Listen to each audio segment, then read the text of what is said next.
If you've been holding your breath for a cute, compact electric car with just enough range that won't break the bank, well, your wait may soon be over.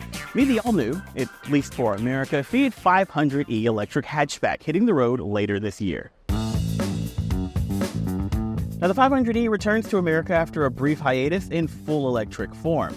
And when it does get here, it will be one of the smallest electric cars that you can buy, though in pretty much every dimension, inside and out, it is larger than the previous generation. Now, like the previous generation, the electric motor lives up front on the front axle, and below us, under the floor, is a battery pack. Now, for this generation, that battery pack is around twice as large as it was before, 42 kilowatt hours as opposed to around 25. Now, from that battery, Fiat expects that you'll get around 149 miles of range on the EPA's combined testing cycle. Though if you stick to just urban speeds, they reckon you could probably get around 162 out of the pack. Now, if you plan to just use the 500e as an around-town runabout, maybe a second car or just a commuter that you use to get back and forth to work, that may be enough range for you, but make no bones about it, this thing isn't a long-range road tripper. That said, Fiat has seen fit to equip this generation of the 500e with 85 kilowatts of DC fast charging capability, which gets you from flat to around 80% charged in around half an hour. Now, the 500e's electric motor outputs around 117 horsepower and 162 pound-feet of torque, which isn't neck-snapping, but is a good amount of torque, particularly at the low and mid-range for the type of around-town urban driving that this vehicle is designed for. It feels very responsive and pretty peppy. Like most EVs, the 500e features a sound generator that plays sound at a low speed to alert those nearby that the otherwise silent EV is approaching. But this Fiat takes things a step further with its singing acoustic vehicle alert system. The first time the 500e reaches 20 miles per hour during a trip, AVAS switches momentarily from its steady tone to a song titled The Sound of 500 that plays for all to hear, announcing the EV's acceleration. It's more subtle than it sounds. You can't really hear it inside of the car with the windows up, and the song only plays once per trip, but it's a neat audible Easter egg that makes leaving a parking deck just a touch more fun.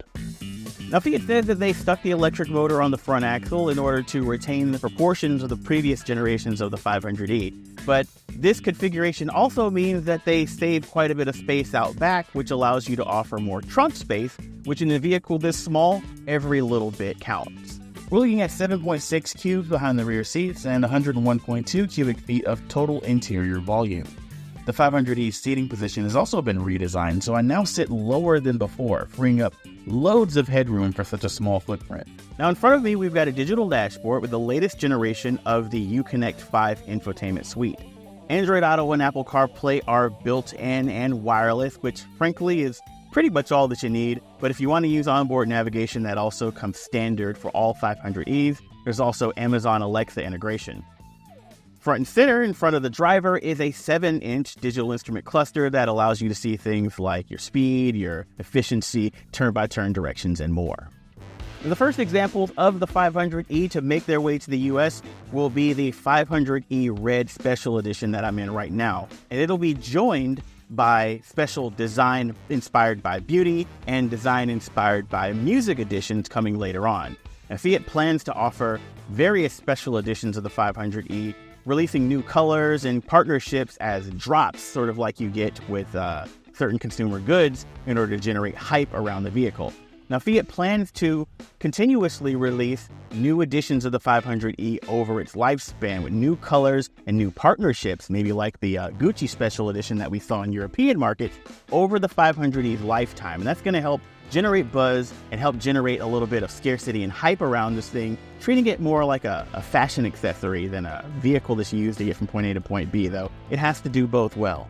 The 2024 Fiat 500e Inspire Red edition here will start at just over $34,000 when it hits the road.